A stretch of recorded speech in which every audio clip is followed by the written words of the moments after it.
Saint John Henry Newman stands as one of the most influential Christian thinkers of the modern age, a man whose life was shaped not by comfort or certainty, but by a relentless search for truth. Living in a time of religious division, intellectual upheaval, and social change, Newman followed conscience even when it cost him friendships, reputation, and security. His journey from Anglicanism to Catholicism was not sudden or impulsive, but slow, prayerful, and deeply reasoned, making him a saint for thinkers, seekers, and all who struggle faithfully with doubt.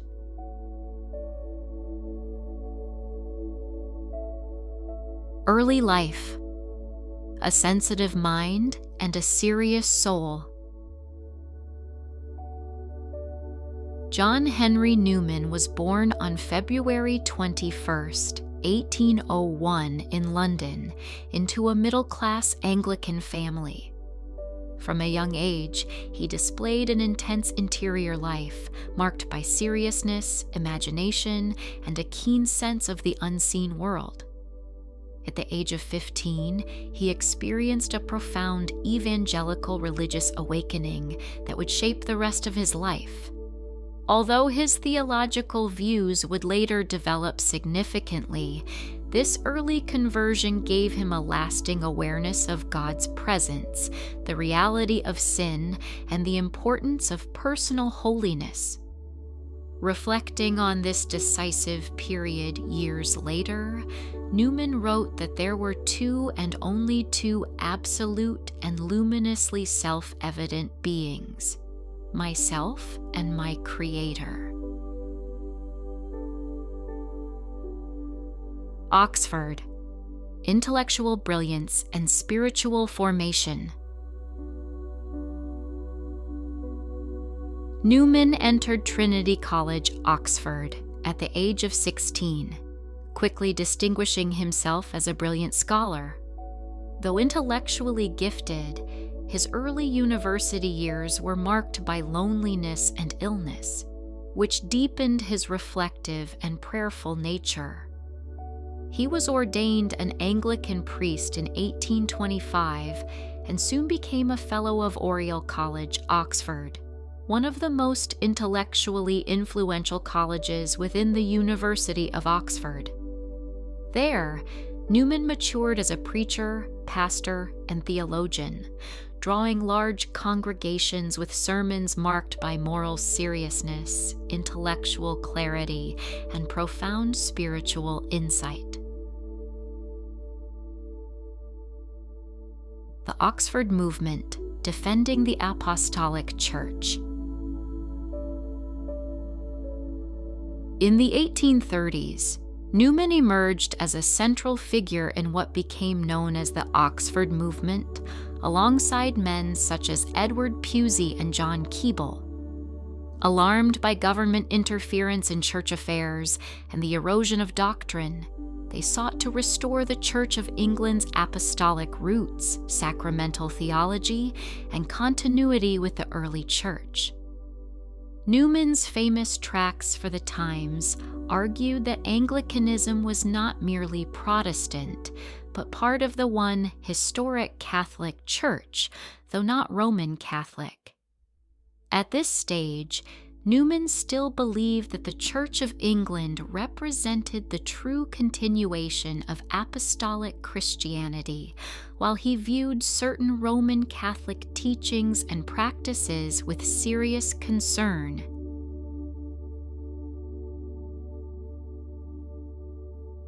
Inner conflict, history challenges, conviction.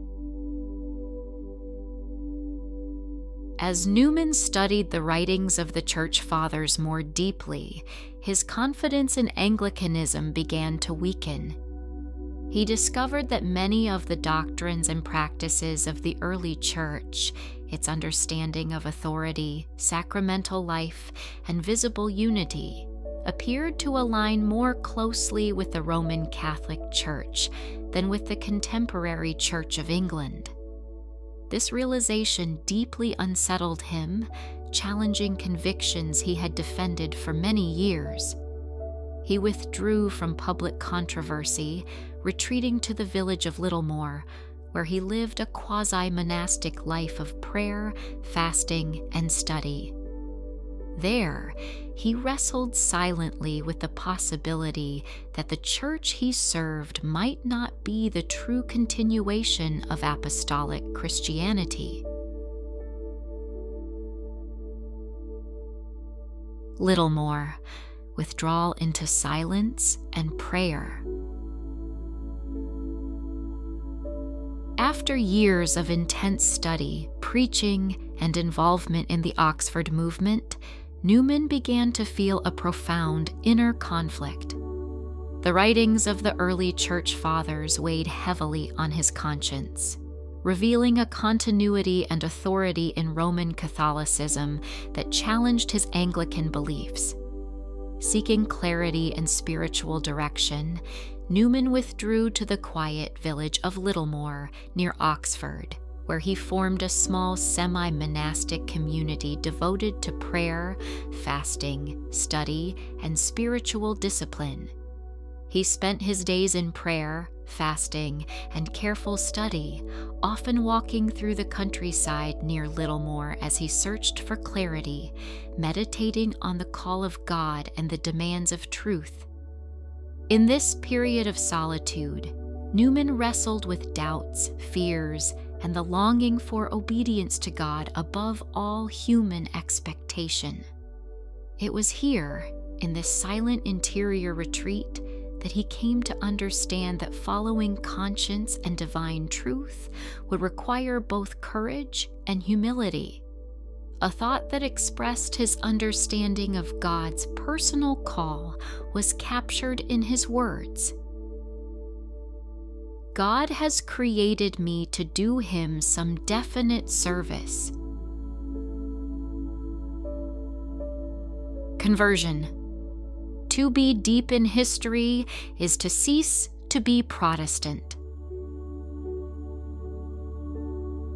In 1845, after years of anguish and discernment, Newman came to the conviction that the Roman Catholic Church possessed the fullness of apostolic continuity and authority. Although he continued to recognize genuine Christian faith within Anglicanism, he believed that the Catholic Church preserved the complete apostolic inheritance entrusted by Christ to his Church. He famously wrote, "To be deep in history is to cease to be Protestant." On October 9th, 1845, he was received into the Catholic Church by Blessed Dominic Barbary, an Italian Passionist priest. The decision cost Newman dearly.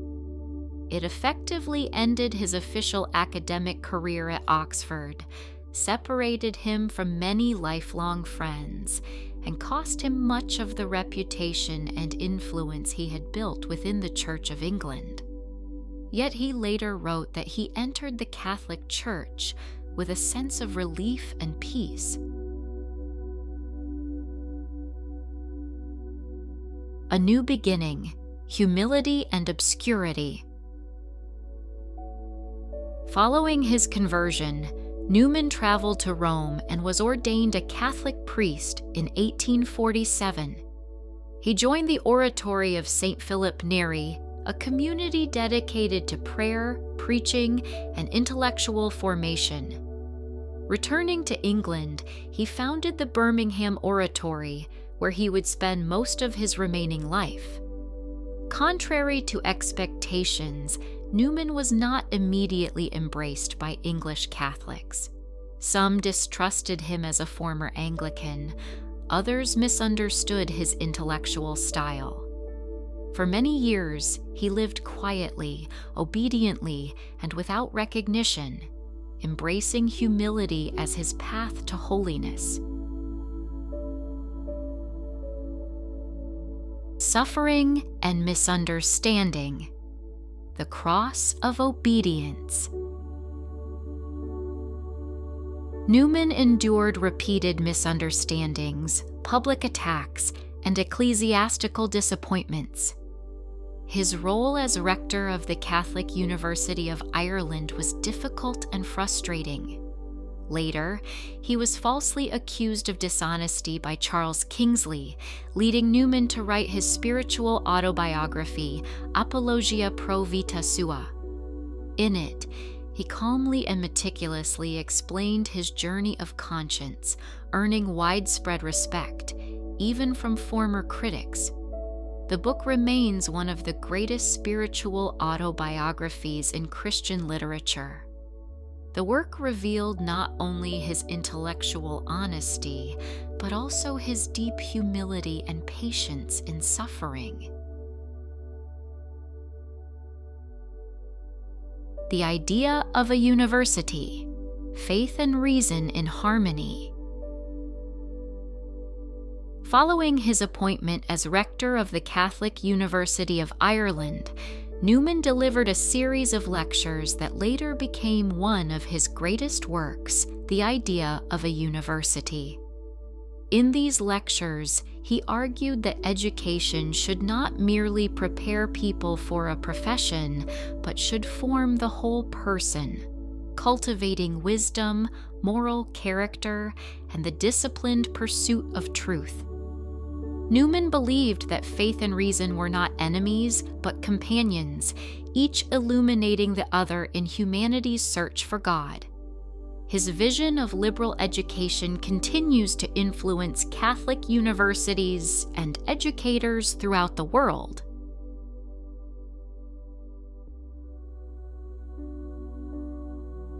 Conscience and truth, his lasting legacy.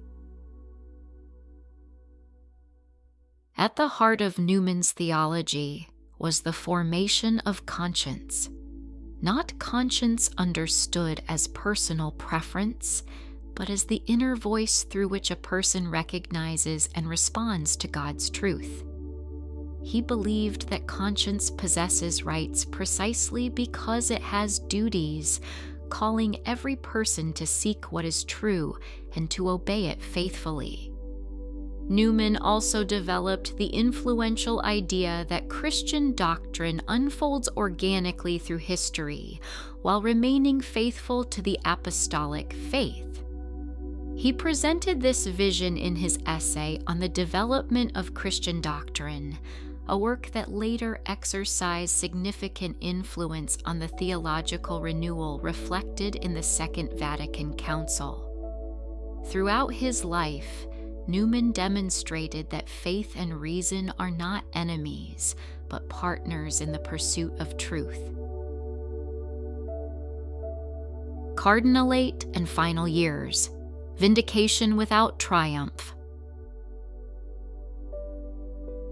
In 1879, when Newman was 78 years old, Pope Leo XIII named him a cardinal, an unexpected honor that was seen by many as a recognition of his lifelong contribution to the Church after decades of misunderstanding. Newman accepted with humility, choosing the motto, Cor ad cor loquitur, heart speaks unto heart. He lived his final years peacefully at the Birmingham Oratory, continuing to pray, write, and guide souls.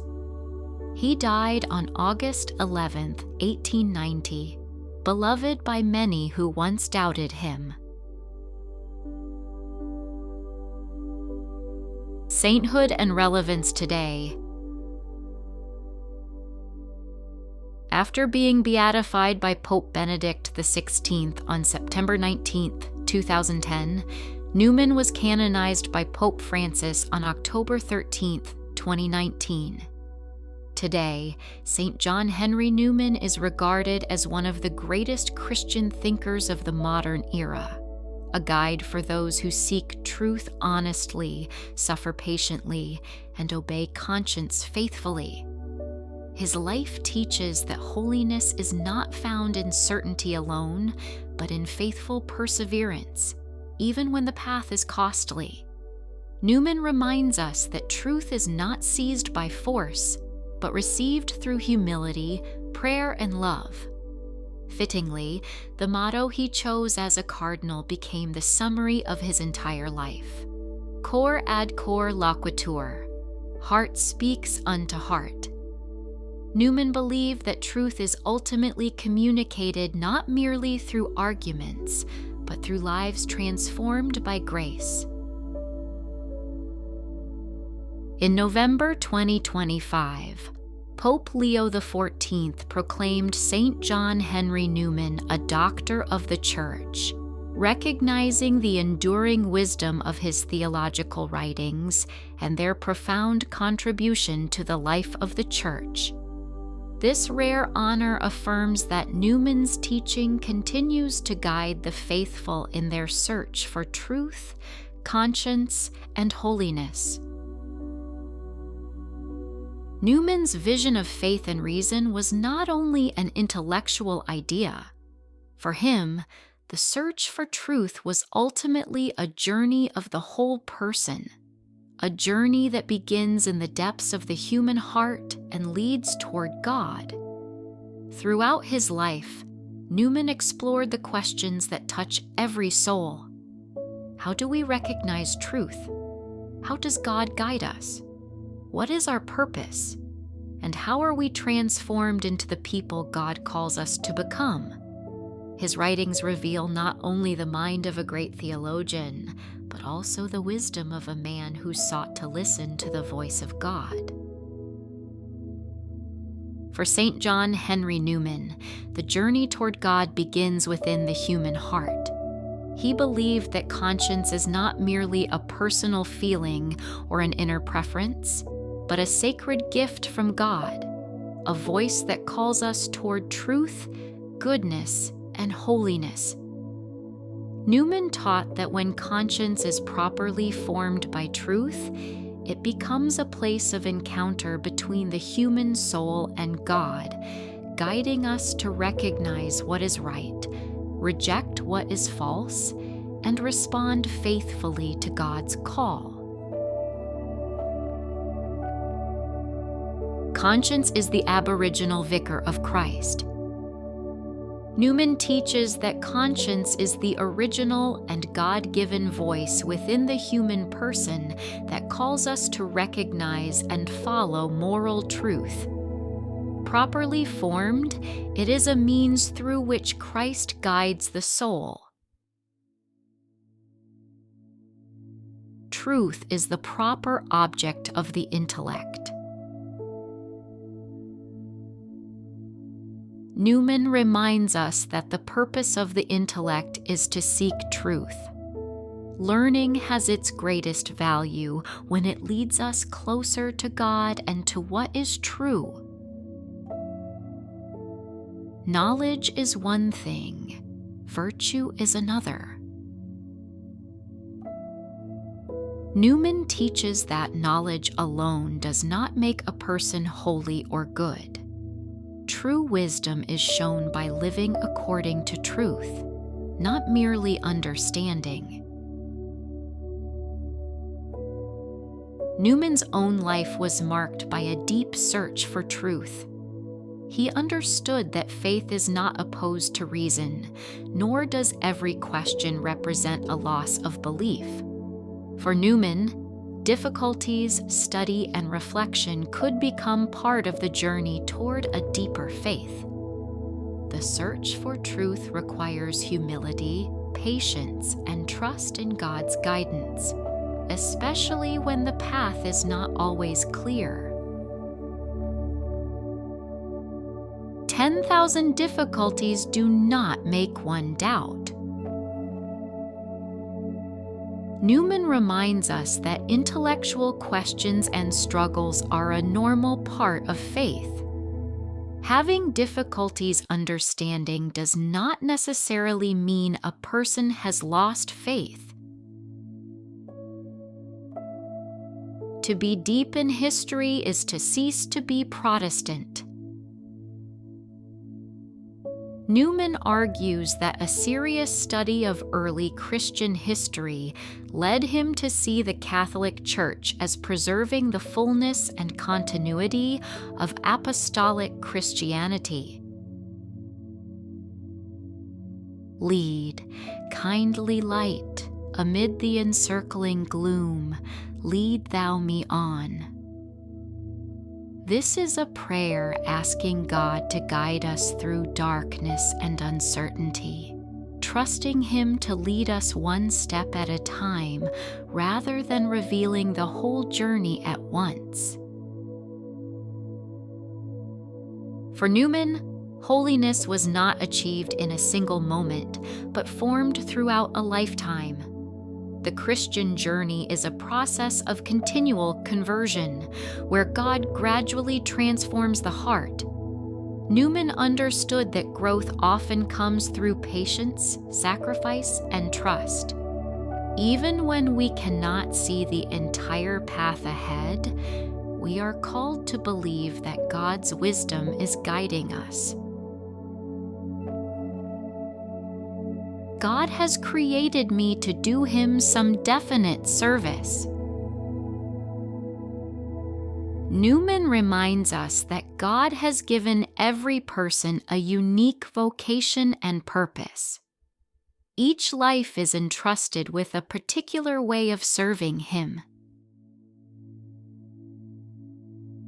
He has committed some work to me, which He has not committed to another.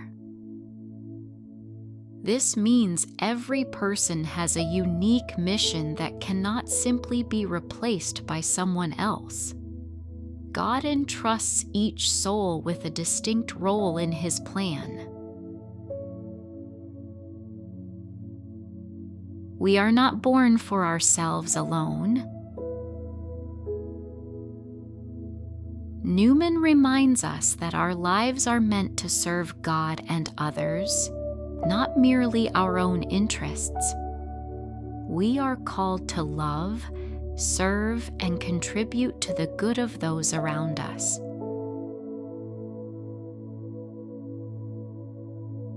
For Newman, holiness was not achieved in a single moment, but formed throughout a lifetime. The Christian journey is a process of continual conversion, where God gradually transforms the heart. Newman understood that growth often comes through patience, sacrifice, and trust. Even when we cannot see the entire path ahead, we are called to believe that God's wisdom is guiding us. To live is to change, and to be perfect is to have changed often. Newman teaches that genuine spiritual growth involves continual conversion. As we grow closer to Christ, God gradually transforms our hearts and lives. I shall trust Him. He knows what He is about. Newman expresses complete trust in God's wisdom. Even when life is confusing or uncertain, we can believe that God is guiding us with perfect knowledge and loving purpose. A man is not made holy in a day.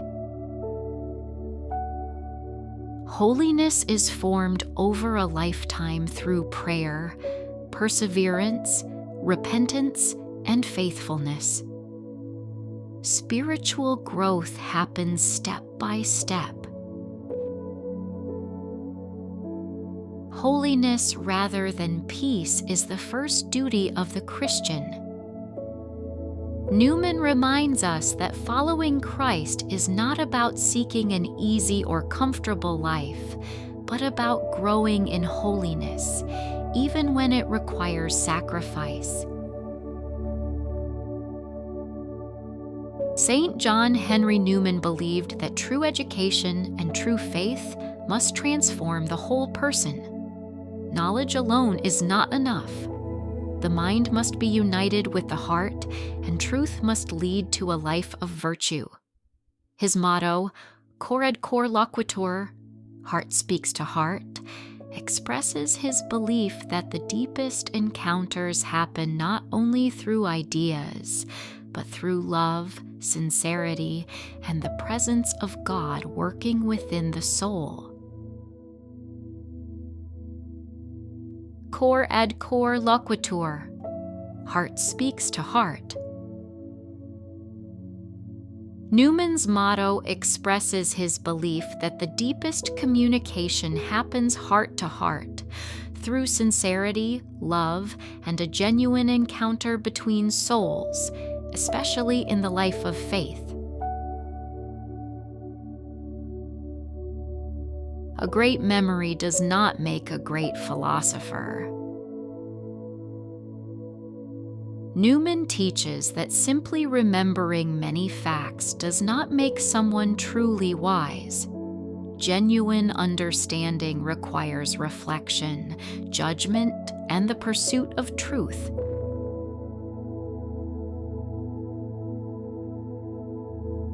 Newman and the great tradition of faith and reason. Newman's vision of faith and reason placed him within a long tradition of Catholic thinkers who sought harmony between human knowledge and divine truth. Centuries before Newman, St. Albert the Great explored how the study of creation could reveal the wisdom of God, while St. Thomas Aquinas demonstrated that philosophy and theology could work together in the search for truth. Newman continued this same mission in a different age. Rather than focusing primarily on philosophy or the natural sciences, he explored how truth unfolds through history, conscience, and the living faith of the Church. For Albert, Aquinas, and Newman, reason was never an enemy of faith. It was a gift from God, leading the human person toward a deeper understanding of truth. Saint John. Henry Newman's journey reminds us that the search for truth is not merely an intellectual pursuit. It is a journey of the heart. Through years of study, doubt, prayer, and conversion, Newman discovered that faith and reason do not lead us in opposite directions. When guided by humility and sincerity, both become paths that lead the human soul closer to God. His life teaches us the importance of listening to conscience, seeking truth with courage, and remaining faithful even when the path is difficult. Newman did not seek greatness, but through his dedication to truth and holiness, he became one of the most influential Christian thinkers of the modern age.